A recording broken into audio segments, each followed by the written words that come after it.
Oi pessoal, então na aula passada a gente aprendeu as operações básicas no R, né? Todas soma, subtração, divisão, multiplicação, potência, e duas funções, que era o log e a raiz quadrada. Tá? E a gente viu que dentro de cada função a gente tem que colocar os argumentos. Se a gente não souber quais são esses argumentos, a gente pode olhar o help usando isso aqui. Agora a gente vai aprender uma outra coisa no R, que é criar objetos. Para isso vamos primeiro chamar um novo script. Então vou aqui em arquivos, novo arquivo, RScript. Se você quiser usar o atalho é Ctrl Shift N. Ok. Para começar o meu script, eu vou nomear ele aqui em cima, então vou colocar criando objetos, colocar alguma informação aqui. Lembra que sempre tem que comentar o código. Então, como ele ainda não está salvo, também outra regrinha é sempre salvar o meu script. Então, vou salvar logo aqui, vou chamar de script 2. Para criar objeto, eu vou usar essa setinha aqui. Como é que ele funciona? Então, toda vez que eu fizer uma operação ou quiser colocar um número, por exemplo, eu quero que o meu objeto 10 seja o objeto A.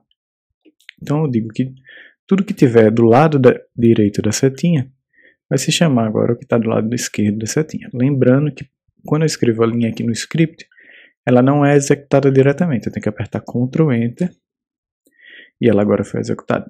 Você vai ver que aqui, ó, no meu ambiente, no momento que eu criei esse objeto A, ele já aparece aqui e ele já mostra inclusive o valor que é 10. Uma outra coisa que eu posso fazer é criar um outro objeto que ele é fruto de uma operação matemática. Então, por exemplo, eu posso dizer que B é igual a 2 mais 2. Lembrando que essa setinha aqui ela pode ser também o símbolo de igual.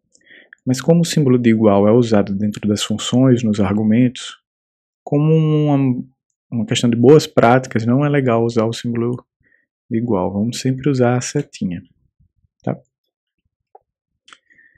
E eu posso fazer operações subsequentes com esses objetos. Então eu posso dizer A mais B. Inclusive eu posso chamar ele de outra coisa, C.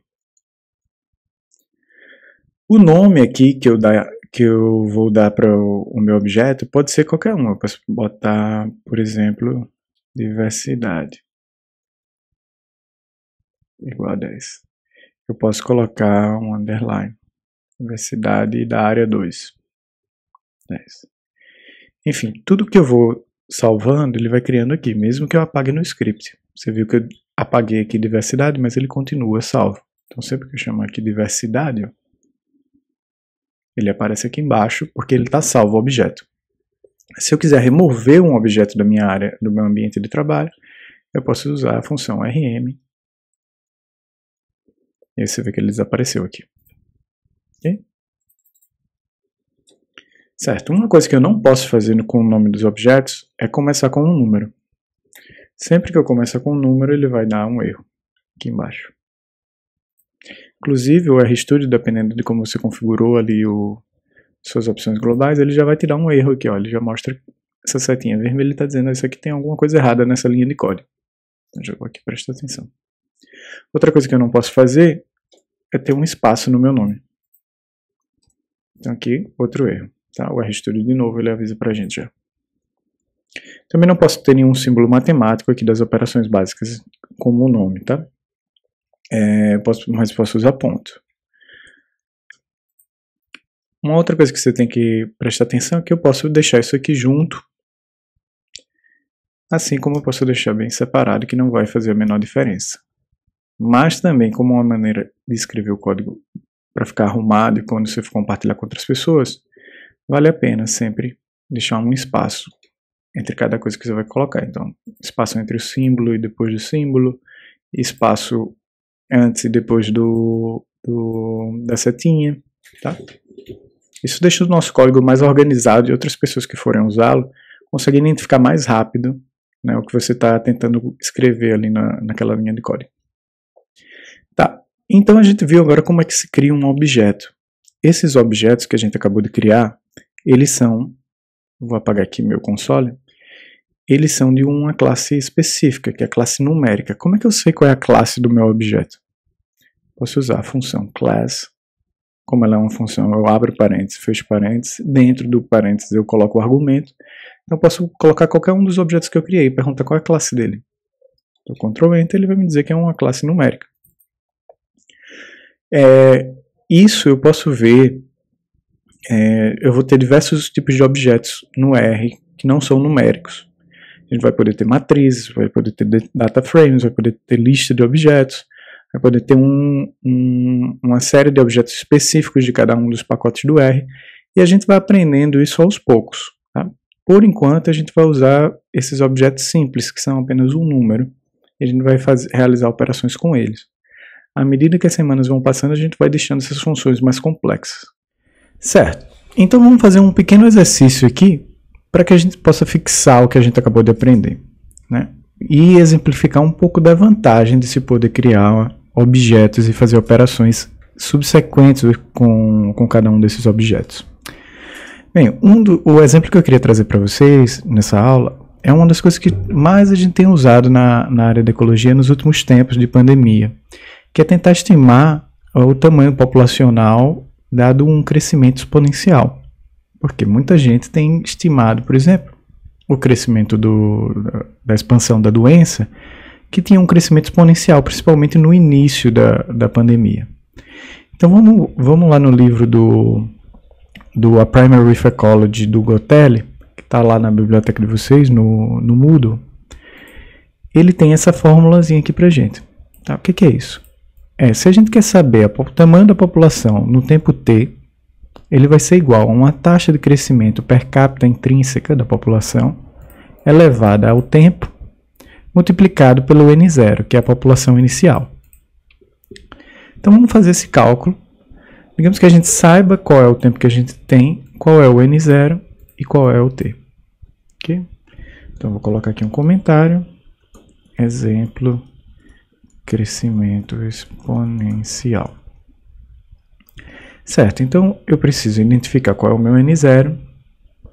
Eu vou chamar N0, digamos que tínhamos 10 casos no início. O meu T, eu quero que seja depois de 100 dias, né? No caso aqui pode ser qualquer unidade de tempo discreta que você esteja trabalhando. E eu vou dizer que o lambda por dia seria de 1.2, digamos. Certo, se eu vou aplicar aquela fórmula, vamos voltar aqui, eu primeiro tenho que elevar o lambda ao tempo. Então, lambda tempo seria lambda, você pode usar o acento circunflexo, elevado ao tempo. Opa, olha que ele me deu um erro aqui. Ele disse objeto lambda não foi encontrado. Por quê? Porque eu escrevi o lambda aqui no script, mas eu não rodei ele para o console. Então, quando eu escrevo aqui, lembrando, tem que apertar Ctrl Enter, Ctrl Enter, Ctrl Enter. Agora, os objetos que eu escrevi lá aparecem aqui no meu ambiente de trabalho. Agora eu posso tentar de novo e ele funcionou. Criou o meu lambda t. Lembrando, né, pessoal, esse exemplo aqui do erro é importante porque o erro, a gente está acostumado a ver erros e já ir clicando no OK sem nem ler o que aquilo está me dizendo. O erro no R, ele nos diz muita coisa sobre o que você fez de errado. Então ele está dizendo, olha, objeto lambda não encontrado. Significa que eu não criei esse objeto. Tá? Então sempre olha o que é que o erro está lhe dando como mensagem para tentar resolver o seu problema. Certo, eu calculei então lambda t, vamos ver qual era o próximo passo. Então eu tinha que multiplicar isso pelo N0. Então eu posso multiplicar o lambda t pelo meu N0. Então esse seria o tamanho da doença, do número de casos depois de 100 dias, dado um crescimento exponencial, né, com N0 de 10 e um lambda de 1.2. Eu posso salvar esse resultado como o NT, né, que eu estava interessado. Vou chamar ele aqui embaixo. Ok. Qual é a vantagem do R, então? Esse é um cálculo rapidinho que você faria na mão, né? Agora, o que eu posso fazer é explorar outras coisas. Se o meu N inicial não fosse 10, fosse 1, se eu tivesse feito alguma barreira sanitária e ao invés de 10 pessoas que entraram com coronavírus, tivesse entrado só 1, o que aconteceria? Eu rodo de novo, ele diminui em 10 vezes a população infectada. Então, eu posso começar a explorar os meus parâmetros, outros resultados rapidamente. E se a taxa de contágio fosse menor? Se a gente fizesse isolamento social, tomasse medidas de higiene. Então ele cai para, digamos, para 0,5. Posso selecionar tudo, Ctrl Enter. Ele agora já baixou para algo bem pequeno. Você vê que ele agora aparece esse menos 31. Significa que esse número aqui é elevado a 10 a menos 31, ou seja, um número muito pequeno. Okay? Então, se eu aumento, mesmo com uma população inicial de 10, mas com medidas sociais em que eu reduza pela metade a taxa de contágio, né? Ainda assim é muito pequeno. Então, com esse exemplo rapidinho aqui no R, a gente consegue ver que se a gente diminuir a taxa de contágio, né, é o principal aspecto que pode diminuir, por exemplo, o crescimento da doença. Esse foi um exemplo muito rápido aqui pra gente. Vocês podem dar uma explorada nisso. E no próximo vídeo a gente vai aprender a criar funções, certo? E a gente vai ter uma série de exercícios para vocês fazerem.